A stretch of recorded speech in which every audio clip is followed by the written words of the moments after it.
संगत जी प्रेम से कहना धन्यकार जी। सतगुरु माता सुदीक्षा सविंदर हरदेव जी महाराज की जय। सात संगत जी, बड़ी कृपा है सच्चा बादशाह सतगुरु की। सात संगत जी, इनकी बड़ी रहमत है, बड़ी कृपा है। इनकी कृपा से आज सत्संगत हम इस प्रभु परमात्मा निराकार से जुड़े हैं। इनकी बड़ी रहमत है सत्संगत जी। तो सत्संगत जब हम सतगुरु के चरणों में आए तो इनकी कृपा से ही इस ब्रह्म प्रभु परमात्मा को प्राप्त किया। ये ब्रह्म परमात्मा सत्संगत जी सारे संसार में रमा हुआ है। सत्संगत जी, कोई ऐसी जगह नहीं है जहाँ के ये परमात्मा ना हो। सत्संगत जी, हमको ऐसे किसी ब्रह्म ज्ञानी संत को ढूंढना चाहिए जो कि हमारी लिव इस परमात्मा से जोड़ दे। और सत्संगत संत कोई हमारे जैसा ही हमको मिलेगा, तब हमारी सत्संगत इस प्रभु परमात्मा से लिव जुड़ेगी। क्योंकि सत्संगत जी, ये परमात्मा हर जगह रहते हुए महात्मा कहते हैं कि करता कुछ न कर सके गुरु करे सो होए। सत्संगत जी, करने वाला सदगुरु है। सदगुरु ही इस प्रभु परमात्मा को जना सकता है संसार में। अन्यथा तो ये जो जीवन है हमारा, जैसे हमें मिला है वैसा ही चला जाएगा। सत्संगत जी कहते हैं, मुट्ठी बांध के आया बंदा हाथ पसारे जाएगा। कि संसार से एक न एक दिन तो जाना ही है। लेकिन हमने क्या कमाया, क्या सत्संगत इकट्ठा किया। महात्मा कहते भी हैं कबीर जी, कबीरा जब हम पैदा हुए जग हंसे हम रोए, और ऐसी करनी कर चलो हम हंसे जग रोए। कि कुछ ऐसे कर्म करके चलो कि संसार हमारे को याद करे बाद में। तो सत्संगत जी, हम जानते ही हैं कि आज इन संतों को याद किया जाता है। इनकी जन्म तिथि को, इनके जो कर्म किए उपकारों को किस किस रूप में महात्मा याद करते हैं। तो सत्संगत ऐसा कर्म उन्होंने किया जो कि आज उनको याद करते हैं। ऐसा ही कर्म सत्संगत हमने भी करना है। पता नहीं बाद में कोई याद करेगा कि जन नहीं करेगा, लेकिन सत्संगत हमने कर्म तो करने पड़ेंगे। कर्म वही करने हैं जो संत वाले हैं, संत मत वाले हैं। संत मत वाले जो कर्म होते हैं वो सत्संगत हमको सुख देते हैं। कहते हैं लोक सुखी परलोक सुहेला। जो संत मत वाले कर्म होते हैं उनसे लोक भी सुखी होता है, परलोक भी सुहेला होता है। तो सत्संगत जी, ऐसे कर्म तभी हो पाते हैं जब हमारे जीवन में कोई सत्य पुरुष आता है। सच्चा बादशाह की बड़ी कृपा है सत्संगत जी। आज इन्होंने हमें अपने चरणों के साथ जोड़ा, इतना सुंदर ज्ञान दिया, इतनी सुंदर भक्ति दी, जिसको प्राप्त करके ये आत्मा गदगद हो गई। महात्मा कहते भी हैं, रूह गदगद हो गई रे दातिया दर्शन करके तेरे। कि रूह गदगद हो गई है हे प्रभु तेरे दर्शन करके। क्योंकि सत्संगत, अब दर्शन कैसे किए जाएं? दर्शन तभी हो सकते हैं जब हम किसी सत्य पुरुष की शरण में जाएंगे। तो सत्संगत अवतार वाणी में पहले श्लोक में लिखते भी हैं, कड़कड़ में है सूरत तेरी, पात पात पर तेरा नाम, इधर उधर चाओर निहारू, तेरी सूरत मेरे राम। सत्संगत जी, ये कड़कड़ में, पत्ते पत्ते में, डाली डाली में विराजमान है। लेकिन नज़र कब आया? जब सदगुरु के चरणों में गए, सदगुरु ने कृपा की, तब चारों तरफ इसको सासंगत हमने देखा। चारों तरफ मेरे राम का दुख लगे ना भाई, सतगुरु ऐसा भेटिया जिसने बनत बनाई। सासंगत जी, सदगुरु ऐसा भेट गया, ऐसे सदगुरु से हमारी भेंट हो गई कि जिसने हमारे आत्मा का रिश्ता परमात्मा के साथ जोड़ दिया, इस निरंकार के साथ जोड़ दिया। आओ सासंगत, ऐसे सतगुरु के चरणों में जाकर के ही हमारी आत्मा का कल्याण हो सकता है, हमारे जीवन का कल्याण हो सकता है। तो सासंगत, हमने ऐसे सतगुरु को ढूंढना है, जो कि ऐसा सज्जन ढूंढिए जो हर से दे मिलाए, कि ऐसा सज्जन ढूंढो जो हर से मिला दे।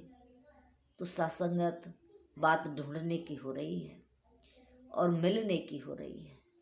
हरि से मिलन कैसे हो? तो सासंगत कहते हैं, ऐसा सज्जन ढूंढिए हर से दे मिलाए, कि ऐसा कोई सतगुरु, ऐसा सत्य पुरुष ढूंढो जो हमारी आत्मा का रिश्ता परमात्मा से जोड़ दे, हमें मुक्त कर दे। सासंगत, मुक्ति का दाता सतगुरु होता है।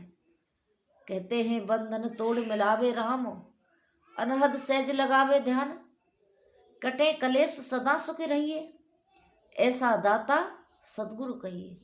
कहते ऐसा दाता सतगुरु होता है, जो हमारे सारे कलेशों को काट के हमारी आत्मा को इस अनहद प्रभु परमात्मा के साथ, क्योंकि सासंगत, इस परमात्मा की कोई हद नहीं है, ये बेहद है, अनहद के साथ इसने हमारा रिश्ता जोड़ दिया। तो कृपा करो सासंगत जी, ऐसे सत्य पुरुष के शरण में जागने के बाद ही हमको जानकारी होती है, अन्यथा सासंगत, इस परमात्मा को हम स्वयं तो कभी जान नहीं सकते। हम जितने भी सासंगत जिन्होंने ज्ञान लिया है, वो सोच के देखें कि आज समय के सद्गुरु हमारे जीवन में ना आते तो क्या हम इस परमात्मा के दर्शन कर पाते? नहीं कर पाते। सासंगत जी, सदगुरु माता सुदीक्षा सविंदर हरदेव जी महाराज की कृपा से इसके दर्शन हुए। इन्होंने कृपा की तो सासंगत हमको इस परमात्मा के दर्शन हुए।